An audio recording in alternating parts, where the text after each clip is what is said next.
రెండవ మాట, యేసు ప్రభుల వారు సిలువలో పలికినటువంటి రెండవ మాట. ఇది లూకా సువార్త 23:43లో మనం చూస్తాం. నేడు నీవు నాతో కూడా పరదైసులో నుందువు.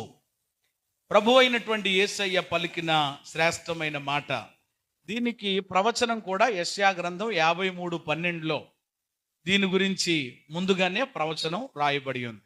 దీని యొక్క అర్థం చెప్తాను. మొట్టమొదటిగా ఈ యొక్క మాటలో మనకు కనిపించే అర్థం ఏంటి అని అంటే, దేవుని వాగ్దానం ఇందులో మనకు కనబడతా ఉంది. ఏముందో చెప్పండి? దేవుని వాగ్దానం. దేవుని వాగ్దానం. నిరాశలో దిక్కుతోచని స్థితిలో ఉన్నవారికి దేవుడు ఇక్కడ ఏమిస్తున్నాడు అని అంటే వాగ్దానం. ఏంటా వాగ్దానం?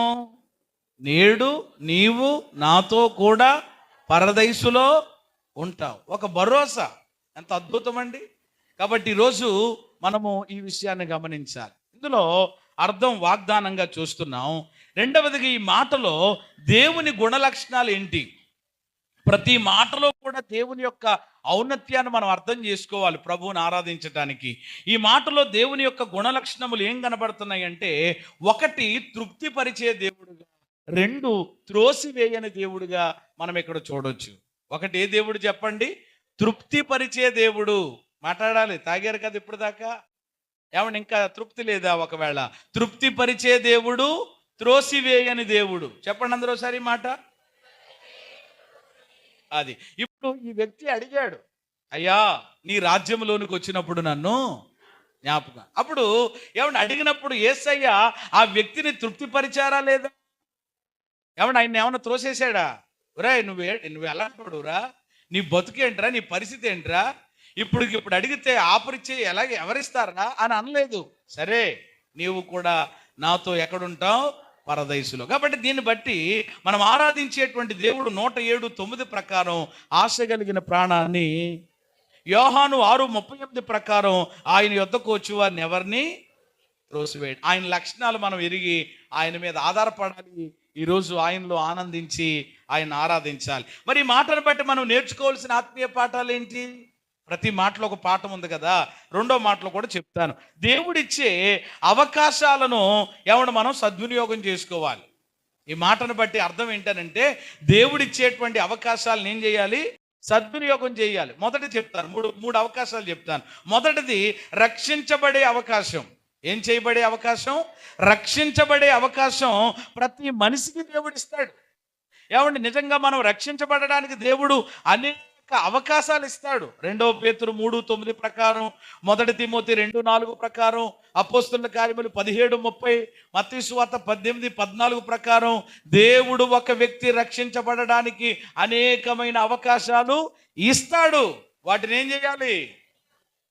సద్వినియోగం చేసుకోవాలి. రెండవది ఫలించే అవకాశం. ఒకటి రక్షించబడే అవకాశం అయితే, రెండు ఫలించే అవకాశం. ఇది కేవలం ఎవరికి అనంటే, రక్షించబడే అవకాశం ఎవరికి? రక్షించబడలేని వారికి. మరి ఫలించే అవకాశం ఎవరికి అనంటే, ఇప్పటికే రక్షించబడిన విశ్వాసులకు మాత్రమే. అది అంటే ఇప్పుడు ఫలించే అవకాశం ఎవరికి ఇస్తున్నాడు దేవుడు? నాకే అని చెప్పండి ఎవరైనాని. మరి నువ్వు ఫలిస్తున్నావా? ఎన్ని గుడ్ ఫ్రైడేలు అయిపోతున్నాయి, ఎన్ని ఈస్టర్లు అయిపోతున్నాయి, ఎన్నెన్ని 50 దినాలు కూడికలు అయిపోతున్నాయి. ఏది ఫలభరితమైన జీవితం? ఏది ఫలింపేది? కాబట్టి ఫలించే అవకాశం కూడా దేవుడు ఇస్తున్నాడు. అందుకని ఆ తోటమాలి ప్రాధేయపడ్డాడు, ఈ సంవత్సరం అయినా ఉండనిమ్మయ్యా, దానికి చెయ్యాల్సినవన్నీ చేస్తాను, ఫలించకపోతే అప్పుడు ఏం చేద్ది కానీ తీసిపాడేద్ది కానీ. కాబట్టి ఫలించే అవకాశం విశ్వాసులుగా ఇస్తా ఉన్నాడు. ఫలిద్దాం ఈ సంవత్సరమైనా. మూడవదిగా ఏంటంటే పని చేసే అవకాశం. ఏం చేసే అవకాశం? పని చేసే అవకాశం. ఇది రక్షించబడి ఆత్మీయ జీవితంలో ఫలిస్తున్న వారికి మాత్రమే. ఆల్రెడీ రక్షించబడి ఫలిస్తూ ఆత్మీయ జీవితంలో ముందుకెళ్తున్నటువంటి వారికి పని చేసే అవకాశం ఇస్తాడు. ఆ పని చేసే అవకాశం వచ్చినప్పుడు ఏం చేయాలి? మాట్లాడరేమ్మా? ఇప్పుడు దాకా చూడండి, పని చేసే అవకాశం వచ్చింది కాబట్టి గబగబా ఏం చేశారు? వాళ్ళు చేశారు కదా. అలాగ అవకాశం వచ్చినప్పుడే రేపు మధ్యాహ్నం వచ్చి పని చేయడానికి ఇక్కడ అవకాశం ఉంటుందా? ఏమంటే ఎల్లుండ పొద్దున వచ్చి చేద్దామనంటే కుదురుతుందా? కాబట్టి పని చేసే అవకాశం వచ్చినప్పుడే దాన్ని ఏం చేయాలి? అది కొంతమంది ఏమంటారంటే అవకాశాలన్నీ అయిపోతాయి, అప్పుడు పని చేయాలని ఉందండి, పాట పాడాలని ఉందండి, ప్రభు దగ్గరికి రావాలని అనుకున్నదండి, దేవుడికి ఇచ్చేద్దాం అనుకుంటున్నానండి. లేదు ఇక. అందుకనే అవకాశాలు వచ్చినప్పుడే ఏం చేయాలట? అవకాశాలు చెప్పండి, అన్నిసార్లు రావు, కొన్నిసార్లు వస్తాయి. వచ్చినప్పుడు వెంటనే సద్వినియోగం చేసుకోవాలి. ఇప్పుడు ఈ సిలువలో ఏమండి, ఈ రెండవ దొంగ అవకాశాన్ని దుర్వినియోగం చేసుకున్నాడా, సద్వినియోగం చేసుకున్నాడా? సద్వినియోగం చేసుకున్నాడు కాబట్టి ఎక్కడున్నాడు? మాట్లాడరే. మరి మనం కూడా చేసుకుంటే ఎక్కడ ఉంటాం?